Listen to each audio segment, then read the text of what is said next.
Hello everyone, मैं रामजीत द्विवेदी आज आपके लिए मध्यकालीन भारत के इतिहास के संदर्भ में एक व्याख्यानमाला शुरू कर रहा हूं, जिसका प्रारंभिक जो विषय है वो दिल्ली सल्तनत है। दिल्ली सल्तनत में आप जानते हैं कि दिल्ली सल्तनत का तात्पर्य उन 5 राजवंशों से लिया जाता है जिन्होंने 1206 ईस्वी से लेकर 1526 ईस्वी तक शासन किया। दिल्ली सल्तनत के इस व्याख्यानमाला में आज हम जिस पर बात करेंगे वो इसके प्रारंभिक राजवंश, जिसे आप मामलुक राजवंश कहते हैं, जिन्होंने 1206 से लेकर 1290 ईस्वी तक शासन किया, इस पर हमारा पूरा फोकस रहेगा। अब जैसा कि हम आपको दिल्ली सल्तनत के बारे में बता दिए हैं कि उसकी स्थापना से बात करेंगे, तो सबसे पहले हम बात कर लेते हैं कि दिल्ली सल्तनत या मामलुक डायनेस्टी जो इस पर आगे बढ़ रही है, वो जानने से पहले किस प्रकार तुर्क शासन सत्ता भारत पर स्थापित हुई और तुर्क शासन सत्ता स्थापना से किस प्रकार उसने दिल्ली सल्तनत का रूप लिया।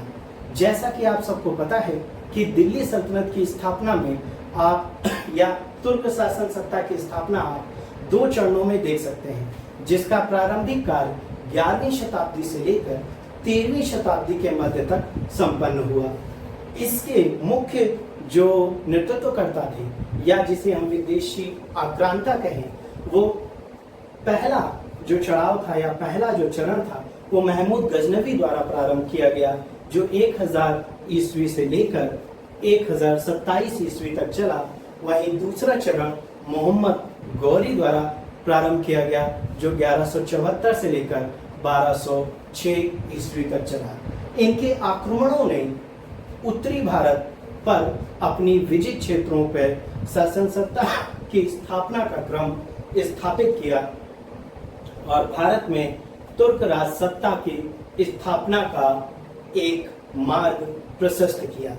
अब जैसा कि आपको पता है कि इन शासन व्यवस्था के स्थापित होने के बाद भारत में तुर्कों ने अपना आधिपत्य स्थापित कर लिया और दिल्ली सल्तनत की नींव पड़ी। इस दिल्ली सल्तनत में मैं आपको प्रारंभ में ही बता चुका हूँ, मुख्य 5 राजवंशों पर बात करेंगे। उन 5 राजवंशों में पहला और प्रारंभिक राजवंश मामलुक राजवंश है, जिसने 1206 से 1290 ईस्वी तक शासन किया, जिसने 84 वर्षों तक लगभग शासन किया और 11 शासक इस दौरान इसमें सम्मिलित रहे। ये दिल्ली सल्तनत के राजवंश में द्वितीय नंबर पे सर्वाधिक वर्षों तक शासन करने वाला राजवंश बना। इसके तुरंत बाद जिस राजवंश ने सत्ता हासिल की वो खिलजी वंश था, जो 1290 से लेकर 1320 ईस्वी तक अपने शासकों के माध्यम से लगभग 30 वर्षों तक शासन किया, जो दिल्ली सल्तनत में सर्वाधिक न्यूनतम अवधि का शासन करने वाला राजवंश था। खिलजी डायनेस्टी के बाद हम देखेंगे कि 1320 ईस्वी से लेकर 1414 ईस्वी तक दिल्ली सल्तनत का सर्वाधिक समय तक शासन करने वाला राजवंश, जिसे आप तुगलक डायनेस्टी या तुगलक राजवंश जानते हैं, शासन सत्ता में आया, जिसने लगभग 94 वर्षों तक शासन सत्ता अपने हाथ में रखी। तुगलक डायनेस्टी के बाद अगला जो राजवंश दिल्ली सल्तनत पे काबिज हुआ, जिसे सैयद डायनेस्टी या सैयद राजवंश के नाम से आप जानते हैं। इस सैयद राजवंश में 4 शासक हुए, जिन्होंने लगभग 1414 से लेकर 1451 ईस्वी तक लगभग 35-36 वर्षों तक शासन किया, जो द्वितीय नंबर पे सर्वाधिक न्यूनतम अवधि पे शासन करने वाला राजवंश बना।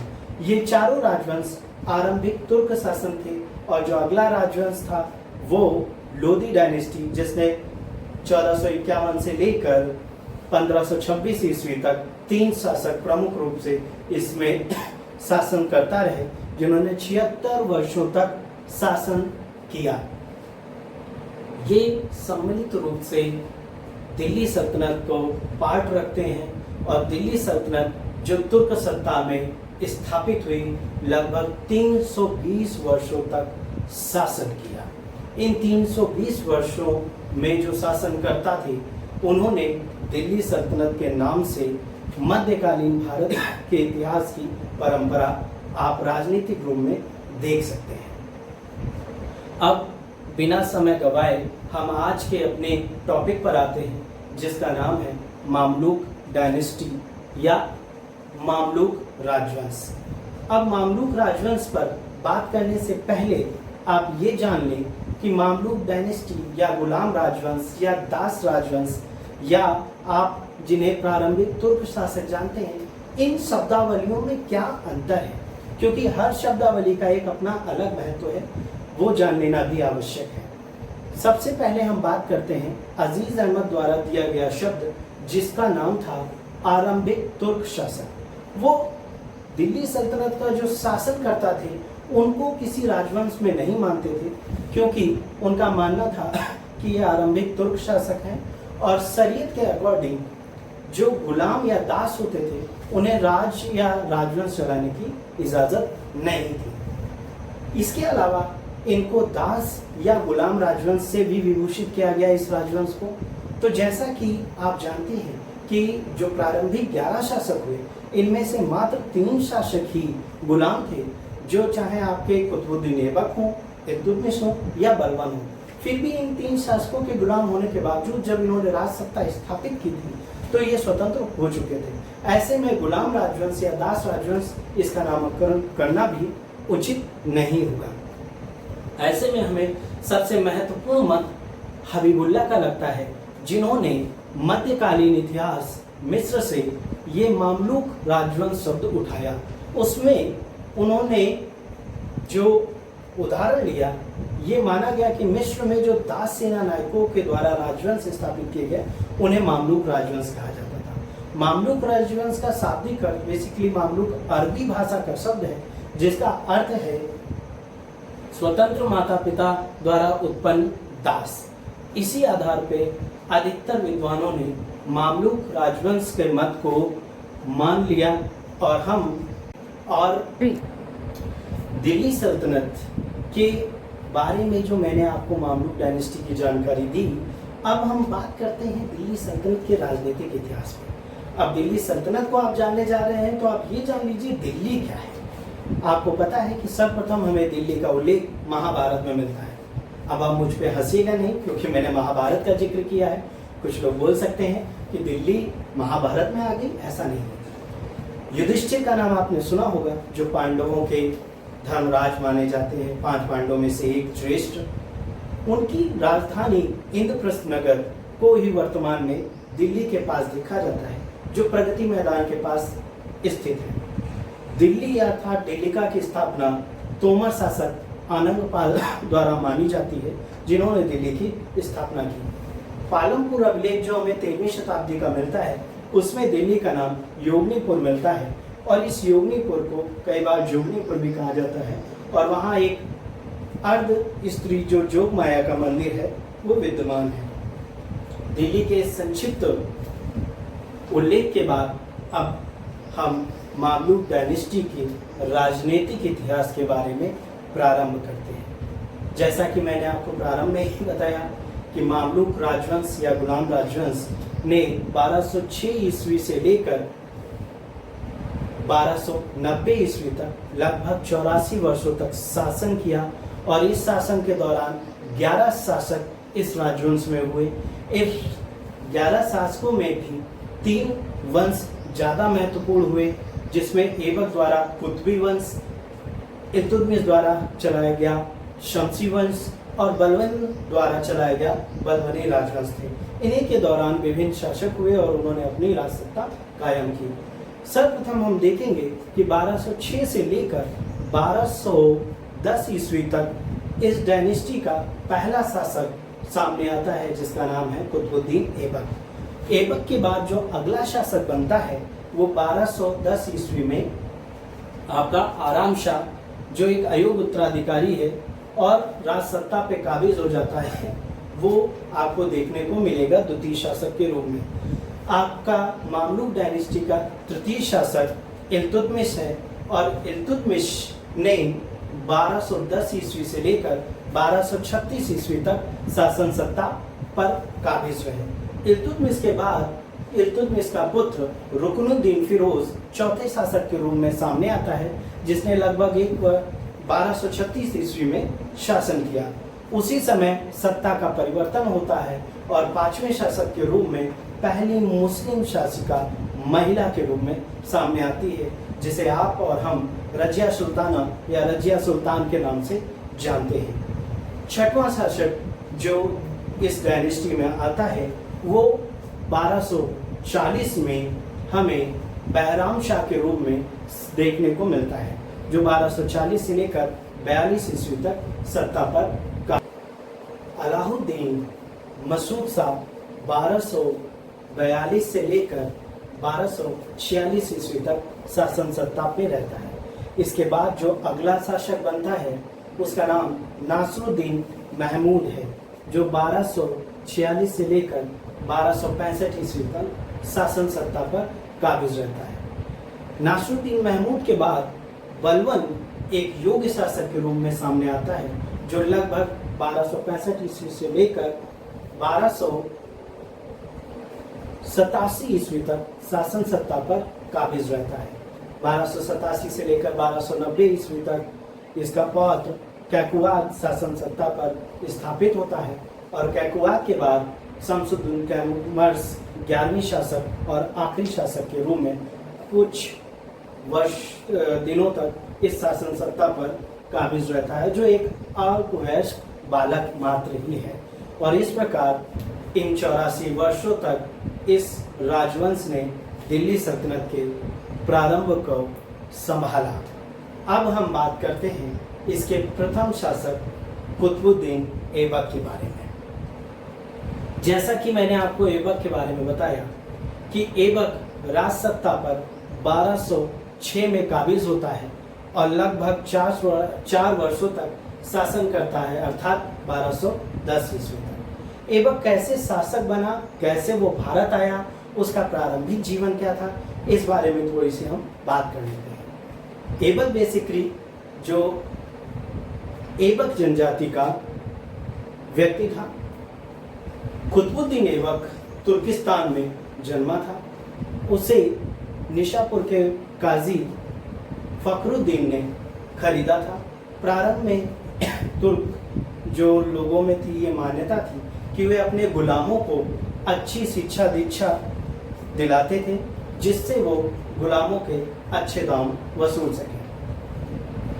कुतुबुद्दीन ऐबक को मोहम्मद गौरी ने खरीदा और वो उसका एक योग्य दास के रूप में साबित हुआ।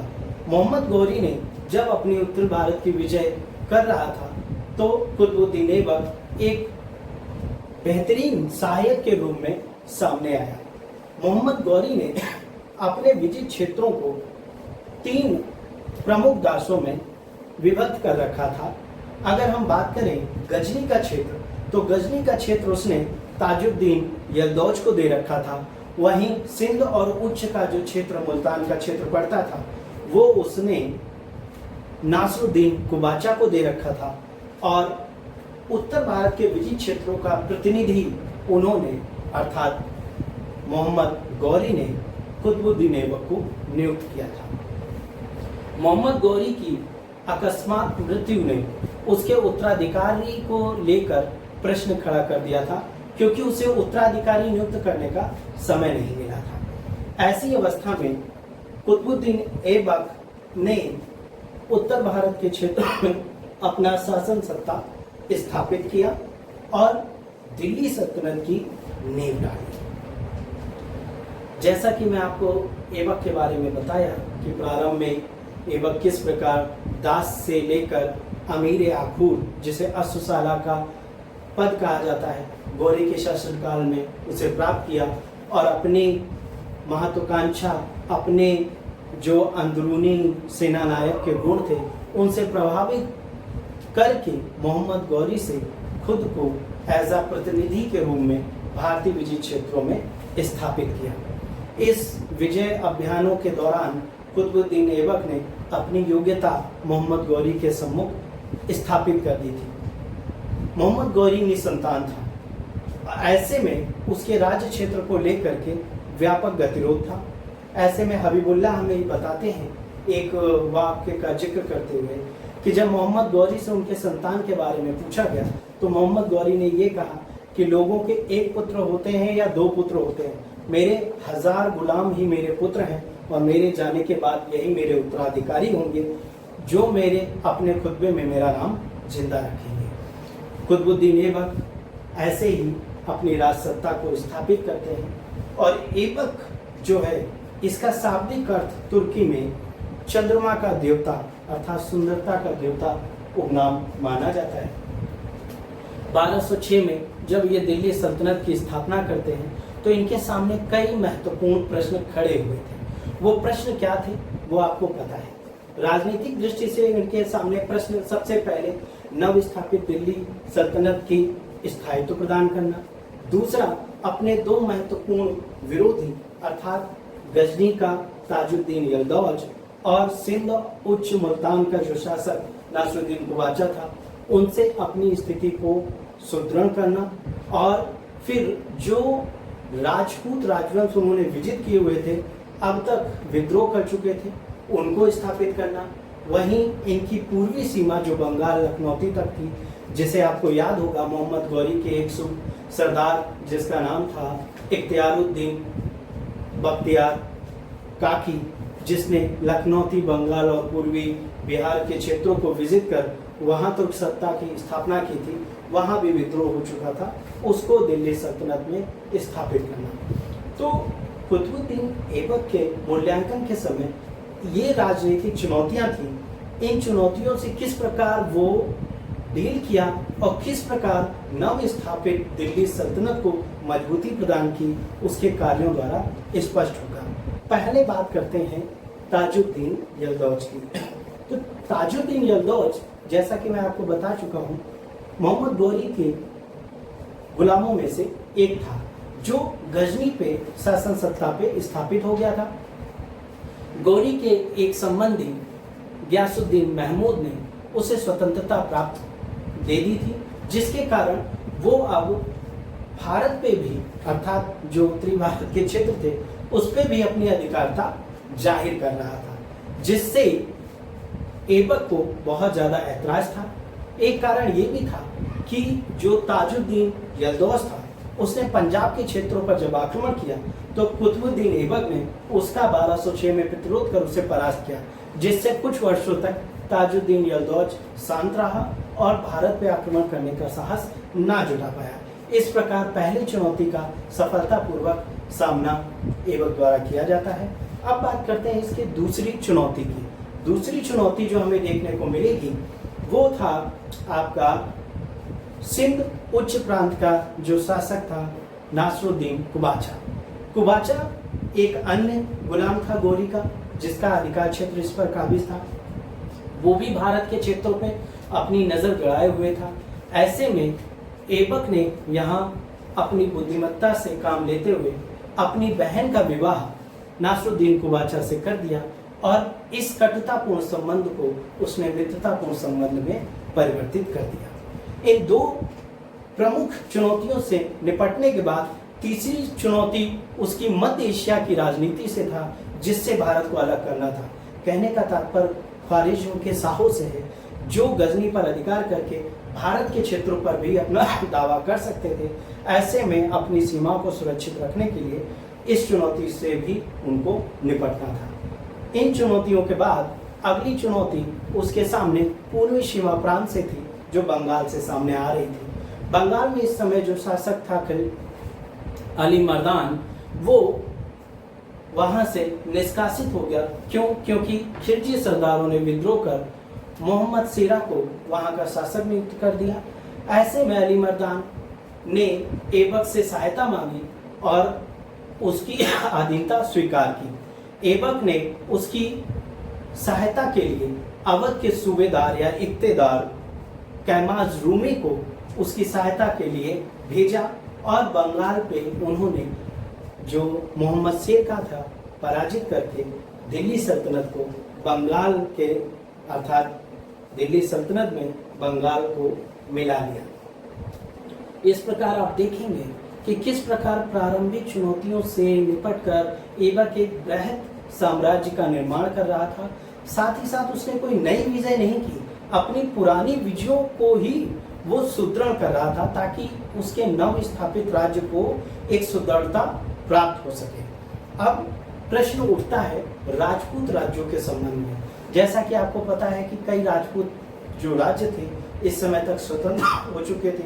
ऐबक ने उन पर पुनः अभियान कर अपने अधीन क्षेत्र में लाने का प्रयास किया। इस राजनीतिक विस्तार के साथ साथ ऐबक के कई सांस्कृतिक कार्य भी हमें देखने को मिलते हैं। सांस्कृतिक कार्य में आप देखेंगे कि इसने अपने राज दरबार में कई विद्वानों को आश्रय दिया था। उसमें से ही एक विद्वान हसन निज़ामी थे जिन्होंने ताजुल मासिर की रचना की, जिससे प्रारंभिक दिल्ली सल्तनत का इतिहास हमें जानने को मिलता है। एक अन्य विद्वान फ़ख्र ए मुदब्बिर थे जिन्होंने अल-सरार या आदाब उल शब की रचना की थी। इसके अतिरिक्त इल्तुतमिश ने ऐबक ने कई स्थापत्य के कार्य कराए हुए थे। उस स्थापत्य में इसका पहला, जिसे हम इस्लामिक पद्धति द्वारा भारत में निर्मित प्रथम मस्जिद मानते हैं, कुव्वतुल इस्लाम का निर्माण कराया था। कुव्वतुल इस्लाम राय पिथौरा के पास ही स्थित है। इसके संदर्भ में ये भी कहा जाता है कि इसके निर्माण में 27 जैन मंदिरों के ध्वंसावशेषों का प्रयोग किया गया था। इसके अतिरिक्त कुतुबुद्दीन ऐबक ने 2.5 दिन का झोपड़ा नाम की भी एक मस्जिद का निर्माण कराया जो अजमेर में है।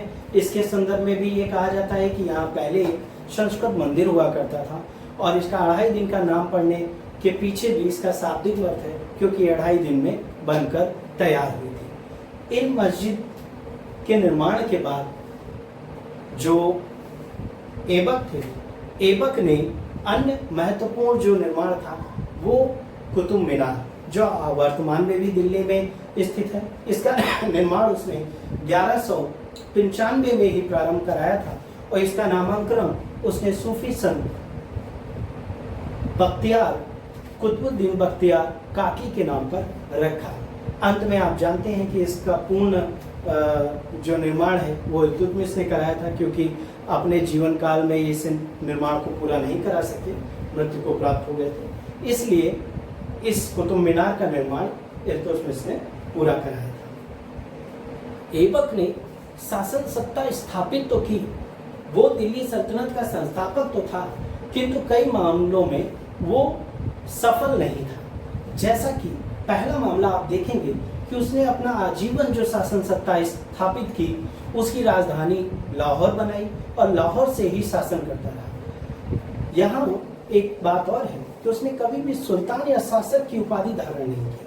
वो मलिक या सिपहसालार की उपाधि से ही संतुष्ट रहा और उसी उपाधि से ही उसने शासन सत्ता को संचालित किया। ऐबक के संदर्भ में ये भी कहा जाता है कि ना तो उसने कोई मुद्रा व्यवस्था चलाई, ना ही अपने नाम का कोई खुतबा पढ़ाया, जिसके कारण उसकी जो शासन सत्ता है उसको वैधानिकता भी प्राप्त नहीं हो सकी। 1208 में उसे मुक्ति पत्र मिलता है गयासुद्दीन महमूद से और उसके बाद एक स्वतंत्र शासक के रूप में वो सामने आता है, किंतु फिर भी वो मलिक और सिपहसालार की पदवी से ही संतुष्ट था।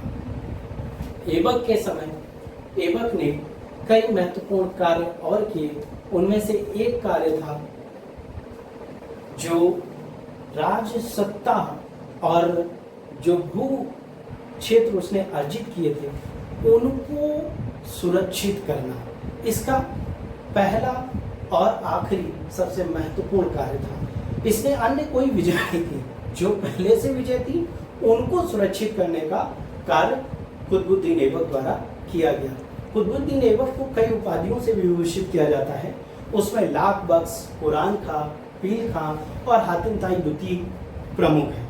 जैसा कि लाख बख्श से आपको समझ में आ रहा है, लाखों का दान करने वाला, पीर बख्श अर्थात हाथियों का दान करने वाला, कुरान खां के संदर्भ में ये है कि ये अत्यंत सुरीले भाव से कुरान का पाठ करता था, इसलिए ये उपाधि दी गई। और हातिम दुती आप समझ सकते हैं, इसके दानकर्ता के रूप में इसे ये उपाधि दी गई। कुतुबुद्दीन ऐबक के संदर्भ में प्रोफेसर के निज़ामी ने कहा कि दिल्ली सल्तनत का दिमागी रूपरेखा इन्होंने तैयार की। हबीबुल्लाह भी इन्हें इसी प्रकार का श्रेय देते हैं। इस प्रकार आप देख पाएंगे कि ऐबक ने दिल्ली सल्तनत के प्रारंभ का, स्थापना का बहुत महत्वपूर्ण कार्य किया। अगली कड़ी में हम आपके लिए लेकर आएंगे इल्तुतमिश और बाकी के शासकों के बारे में बताएंगे। आज के लिए इतना काफ़ी है।